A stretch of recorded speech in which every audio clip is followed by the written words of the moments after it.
സ്വയം പുകഴ്ത്തിയും സ്വയം ആത്മാഭിമാനം കൊണ്ടും നരേന്ദ്രമോദി രാജ്യത്ത് വീണ്ടും അധികാരത്തിൽ വരാൻ പോകുന്നത് മോദി സർക്കാരാണെന്ന് വിദേശ രാജ്യങ്ങൾക്ക് പോലും അറിയാമെന്നാണ് പ്രധാനമന്ത്രി സ്വയം പുകഴ്ത്തിക്കൊണ്ട് പറഞ്ഞത്. ഇനിയും തെരഞ്ഞെടുപ്പ് നടക്കാനിരിക്കുന്നു. എന്നാൽ എനിക്ക് ഇതിനകം വിദേശ രാജ്യങ്ങളിൽ നിന്ന് ജൂലൈ, ഓഗസ്റ്റ്, സെപ്റ്റംബർ മാസങ്ങളിലേക്കുള്ള ക്ഷണങ്ങൾ ലഭിച്ചു കഴിഞ്ഞു. ഇത് എന്താണ് സൂചിപ്പിക്കുന്നത്?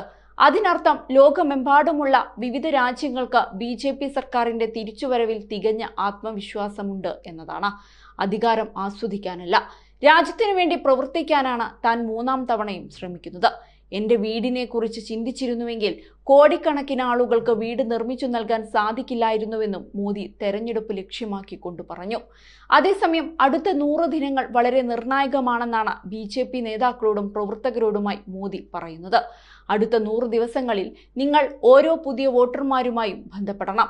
എല്ലാ ഗുണഭോക്താക്കളിലേക്കും, എല്ലാ വിഭാഗങ്ങളിലേക്കും, എല്ലാ സമുദായങ്ങളിലേക്കും, എല്ലാ മതങ്ങളിലും വിശ്വസിക്കുന്ന എല്ലാ വ്യക്തികളിലേക്കും എത്തിച്ചേരേണ്ടതുണ്ട്. എല്ലാവരുടെയും വിശ്വാസം നമുക്ക് നേടേണ്ടതുണ്ട്. കഴിഞ്ഞ 10 വർഷത്തിനുള്ളിൽ ഇന്ത്യ അത്ഭുതപൂർവമായ വേഗത കൈവരിക്കുകയും സുപ്രധാന ലക്ഷ്യങ്ങൾ കൈവരിക്കാനുള്ള ധൈര്യം നേടുകയും ചെയ്തു. ഇന്ത്യ ഇന്ന് എല്ലാ മേഖലകളിലും പുതിയ ഉയരങ്ങളിലെത്തി. ഓരോ പൗരനെയും മഹത്തായ നിശ്ചയദാർഢ്യ ബോധത്തോടെ ബന്ധിപ്പിക്കുന്നു. നമ്മൾ ഇന്ത്യയെ വികസിതമാക്കണം. ഇതിൽ അടുത്ത 5 വർഷം ഒരു പ്രധാന പങ്ക് വഹിക്കും. അടുത്ത 5 വർഷത്തിനുള്ളിൽ ഇന്ത്യ മുൻപത്തേക്കാൾ വളരെ വേഗത്തിൽ പ്രവർത്തിക്കണം. ഇന്ന് പ്രതിപക്ഷ നേതാക്കൾ പോലും NDA സർക്കാർ 400 സീറ്റ് കടക്കുമെന്ന മുദ്രാവാക്യം വിളിക്കുകയാണ്. NDA 400 കടക്കും. BJP 370 എന്ന നാഴികക്കല്ല് മറികടക്കും. 2019 തെരഞ്ഞെടുപ്പിൽ BJP നേതൃത്വത്തിലുള്ള ദേശീയ ജനാധിപത്യ സഖ്യം 350 അധികം സീറ്റുകൾ നേടി.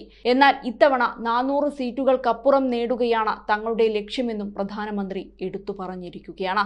അതേസമയം തന്നെ വ്യക്തിപരമായി ആക്രമിക്കുന്നതിനോട് വിയോജിപ്പുള്ള നേതാക്കൾ കോൺഗ്രസിനകത്ത് തന്നെയുണ്ടെന്നാണ് പ്രധാനമന്ത്രി നരേന്ദ്രമോദിയുടെ മറ്റൊരു കണ്ടെത്തൽ. ഇതിനിടയിൽ അടിയന്തരാവസ്ഥയ്ക്കെതിരെയും അയോധ്യയിൽ രാമക്ഷേത്രത്തിനായും ശബരിമല വിഷയത്തിലും സമരം ചെയ്തത് BJP ആണെന്ന് കേന്ദ്ര ആഭ്യന്തരമന്ത്രി അമിത്ഷായും പറയുന്നുണ്ട്. രാഷ്ട്രീയ കൊലപാതകങ്ങളും സംഘർഷങ്ങളും നടക്കുന്നത് കേരളമടക്കം ഇന്ത്യ മുന്നണി ഭരിക്കുന്ന സംസ്ഥാനങ്ങളിലാണെന്ന് അമിത്ഷാ കുറ്റപ്പെടുത്തി. അയോധ്യയിലെ പ്രാണപ്രതിഷ്ഠയിൽ പങ്കെടുക്കാനുള്ള ക്ഷണം കോൺഗ്രസ് നിരസിച്ചത് പ്രീണന രാഷ്ട്രീയത്തിന്റെ ഭാഗമാണെന്നാണ് അമിത്ഷാ ആരോപിക്കുന്നത്. പ്രാണപ്രതിഷ്ഠ 1000 വർഷത്തിൽ രാമരാജ്യം എന്ന ലക്ഷ്യത്തിലേക്കുള്ള തുടക്കമാണെന്ന് BJP ദേശീയ അധ്യക്ഷൻ JP നദ്ദയും പറഞ്ഞിരുന്നു.